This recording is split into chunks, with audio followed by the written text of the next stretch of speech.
Juda ko'p tez kasal bo'luvchi bolalar, immuniteti past bolalar, immunitet ko'targan million dorilar olishyapti, lekin foydasi yo'q, dori sifatsiz.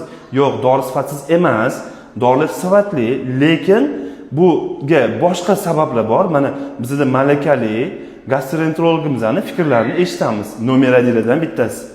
Hilol opa, fikringiz bu holatda nimaga tez kasal bo'ladi? Oshqozonda siz tarafda nima muammo bo'lishi mumkin?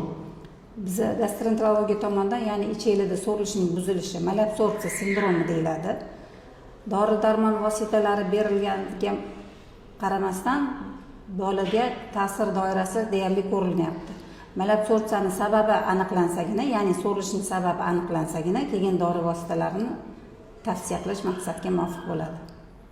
Tavsiya beramiz, ichakni so'rilishini, ya'ni malabsorpsiya so'rilishini sifatini to'g'rilab, yaxshilab tekshirganlardan keyin immunitet haqida g'amxo'rlik qilsanglar bo'lar ekan. Kuzatib boringlar, inshaalloh yaxshi tavsiyalar berishga harakat qilamiz.